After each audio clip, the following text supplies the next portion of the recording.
Welcome to Homebrew with Big Secue.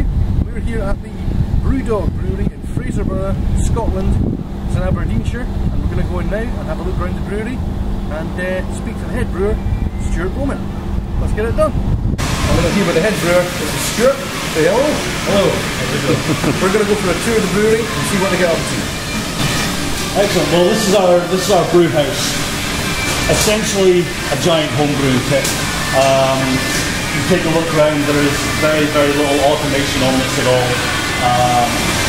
Basically because we had a low budget when we started up, we wanted to make sure that we got the biggest vegetables in here that we could, but we didn't want to spend a huge amount of money because we've always known that we were going to move over to the new brewery that we're building down here. So this kit here is 5,000 litre or 50 hex as we say. Hot water tank here, mash tun, kettle.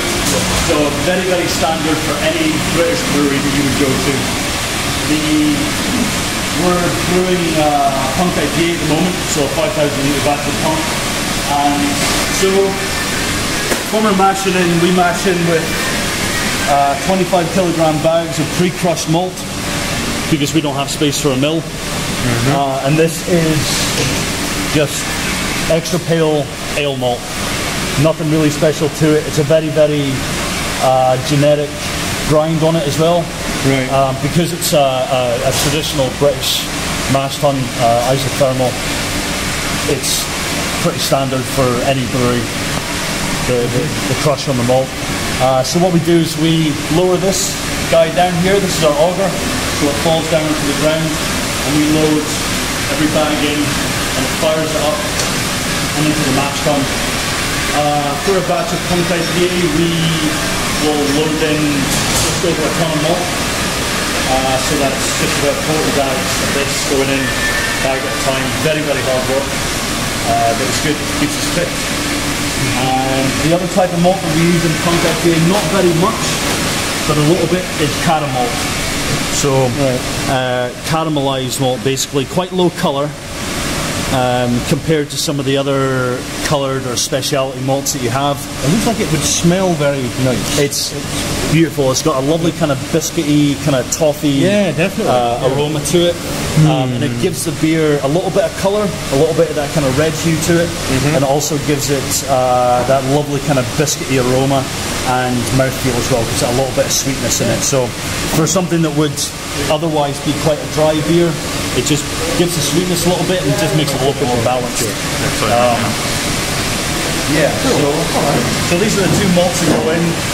When we brew a variety of different beers, and we've done about 130 different beers so far, we would use about 40 different varieties of malt. Thereabouts, anything from the caramel through the roasted malts, crystal malts. We use malt from Germany. A lot of the stuff, a lot of the dark beers that we make, the black beers that we make, use a lovely malt called Carafa, which is a tea husk roast barley. I don't know if you've ever used barley in any of your... I don't use barley yet, no. It's barley, roasted barley. It's a lovely malt.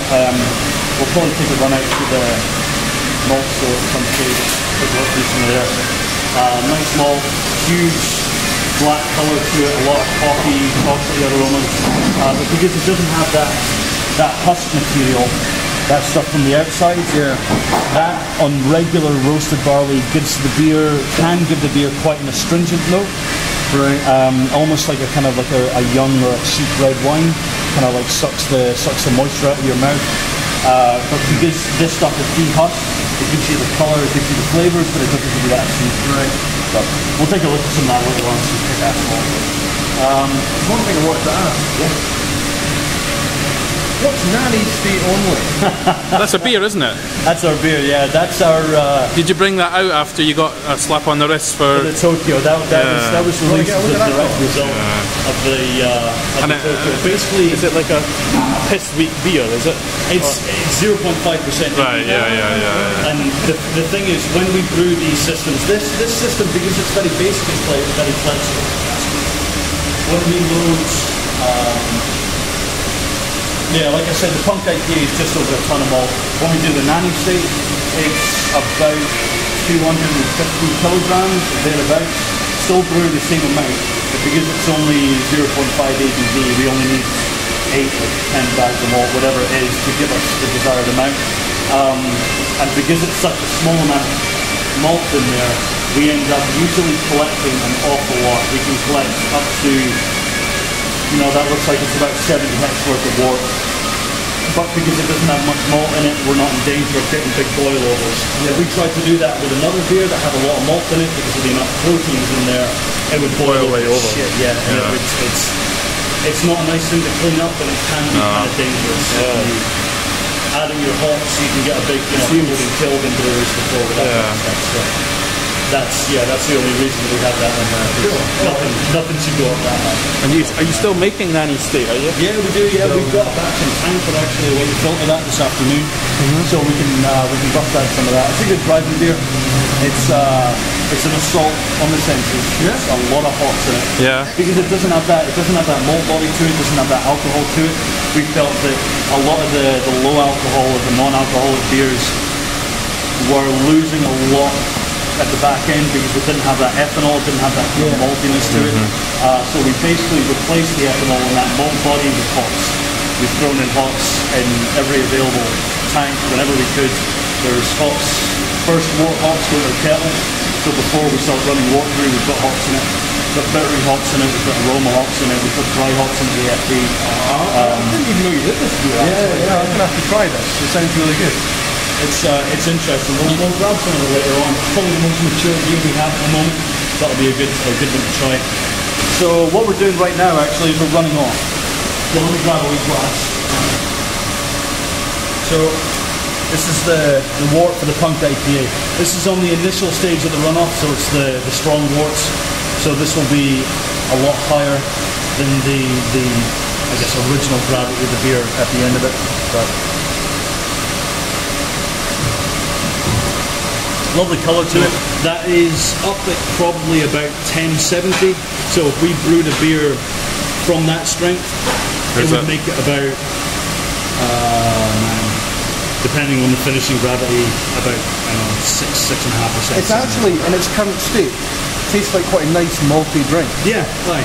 It's not bad at all. Yeah, it's kind of like Ovaltine or something. A lot of breweries. You want to try it, Colin? Oh, man. Yeah.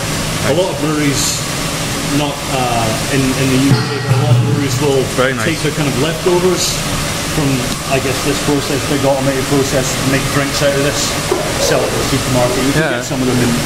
Very nice. Yeah. No, it's nice. It's very good for you. It's got a lot of amino acids in it. It's got a lot of good stuff.